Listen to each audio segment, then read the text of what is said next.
Hey guys, Goatboy here, and today we're going to talk about being fat.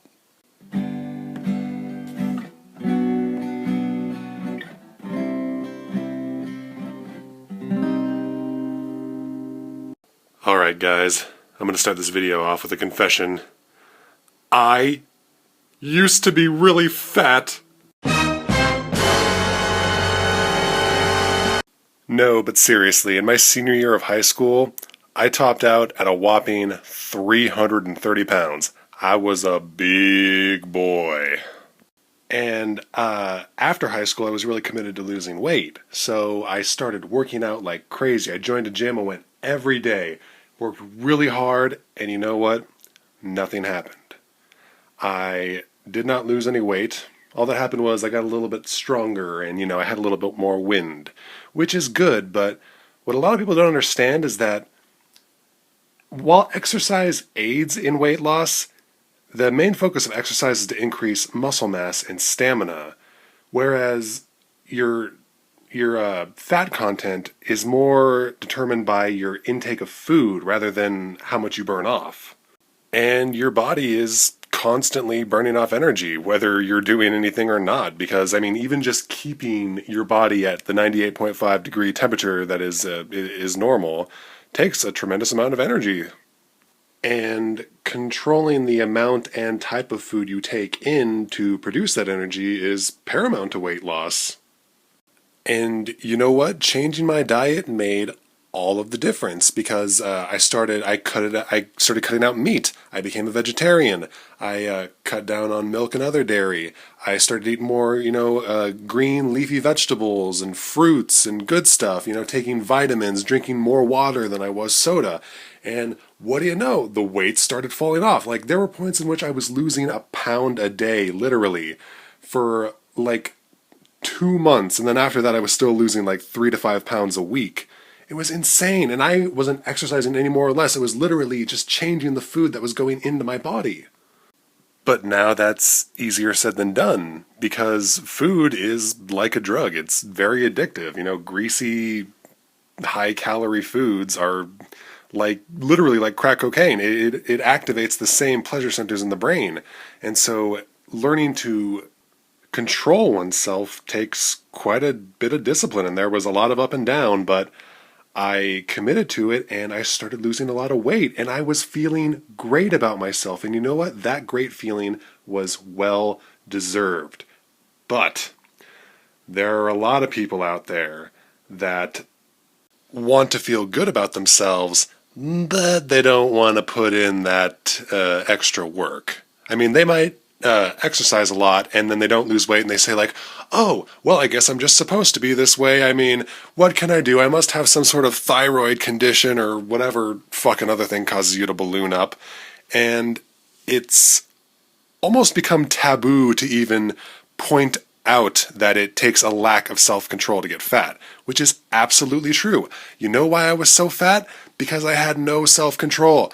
I would exercise and try to diet, and then I would lose my will at midnight and take in about 3,000 calories of fatty snacks. And a lot of fat people do that, and they're ashamed of it. So when people ask, oh no, I just eat salads and spinach and stuff all day. I don't know where all this fat is coming from. It must be an illness. And don't get me wrong, I understand that there are certain medical conditions that cause you to just basically hang on to your food. That's what they all amount to. Certain people have conditions in which they essentially use their food more efficiently and they get more out of it.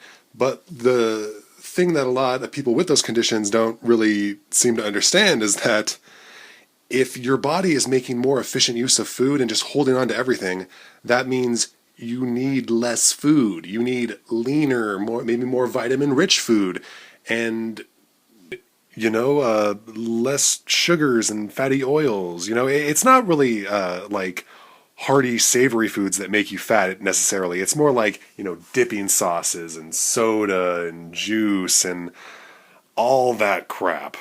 But the fact is, for people that have a normal or even high metabolism, don't necessarily make the best use of their food. It's a little gross, but your poop actually has quite a bit of calories and nutritional content to it. And that's why many animals, most famously primates, are known to engage in, well... So you can go and play with the gorilla. It's where you get like, who taught you how to do that? You do? She knows how to tie up her own hair. Whoa! Is it the first time? Yeah, no big deal. He's just having his breakfast for lunch. I mean, that looks abhorrent to a human being, but from like a survival point of view, it actually makes sense because he's taking advantage of a second go around of his food. He's sending it through again to make the most of it. But it just goes to show that we don't all digest our food the same way. Some people make better use of it, some people make poorer use of it. But the thing is, no matter how your metabolism is, your body cannot invent fat.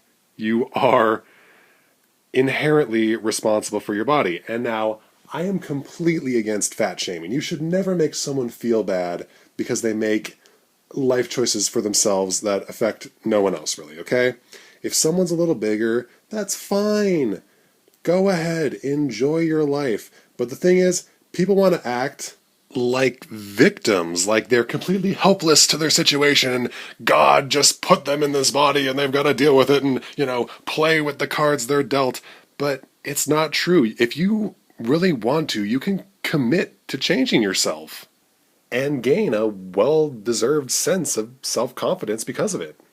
But what is much easier than doing all that hard work is just blaming society or, blaming your own inherent nature that you can't control and you can't change. And that's what I really don't like about this whole, fat acceptance movement, is because you're basically saying that being fat isn't the problem. The way society views being fat is the problem. And it encourages people not to work hard to change themselves. Oh, you can be happy at any size. It doesn't matter that you're 150 pounds overweight. Girl, please.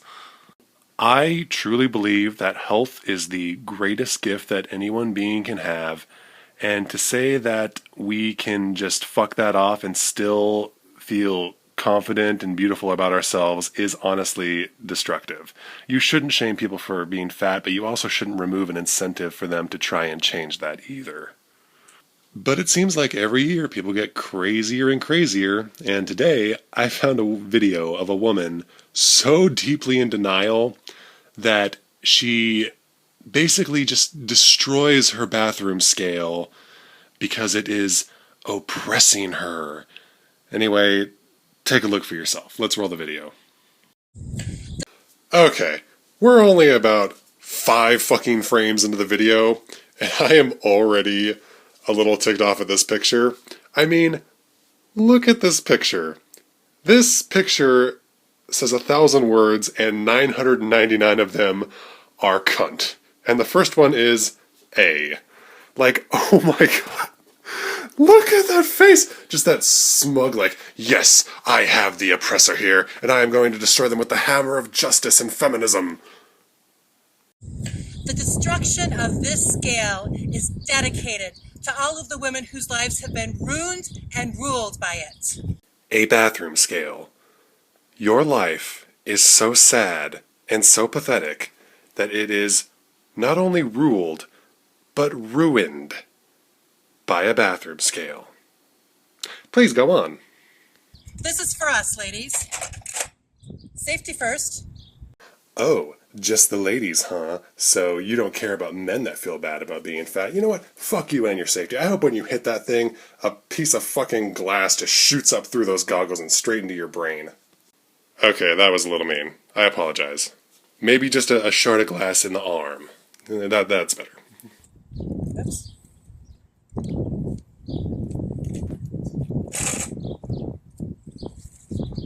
I'm tired of you stealing my life. I'm tired of you making me feel if I'm good or bad. I'm tired of you deciding how my day is. No more of you deciding my life. Oh my god. That's kind of fucked up. I mean, I get that she's doing this woman warrior thing where she's making a statement It's more like a protest. But I'm just looking at that last clip, and taken out of context and like with a little bit of music in the background, this actually looks like a mental breakdown. Like some just a person slowly losing their sanity. Like here, watch this. I'm tired of you stealing my life. I'm tired of you making me feel if I'm good or bad. I'm tired of you deciding how my day is. No more of you deciding my life.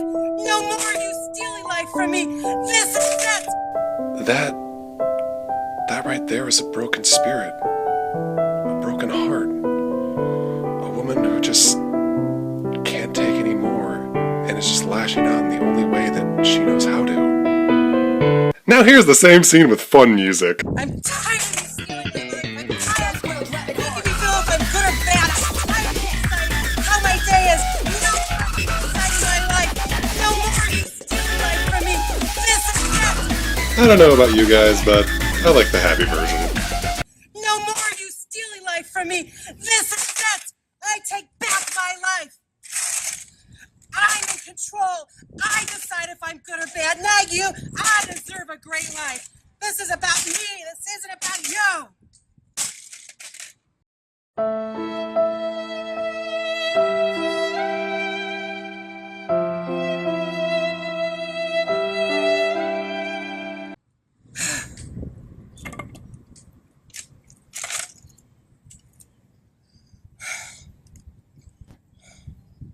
Oh my God.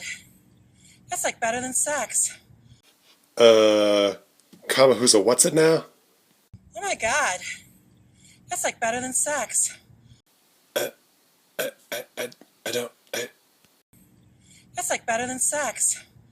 So, hitting a scale with a hammer was more pleasurable to you than coming. Who have you been fucking? Actually, you know what? Now that I think about it, that might actually explain a lot about this fucking video. Well, folks, you heard it here. If you have a problem with your weight, don't address your weight or your own habits. Just blame everyone and everything that points them out. Yeah, what a great moral.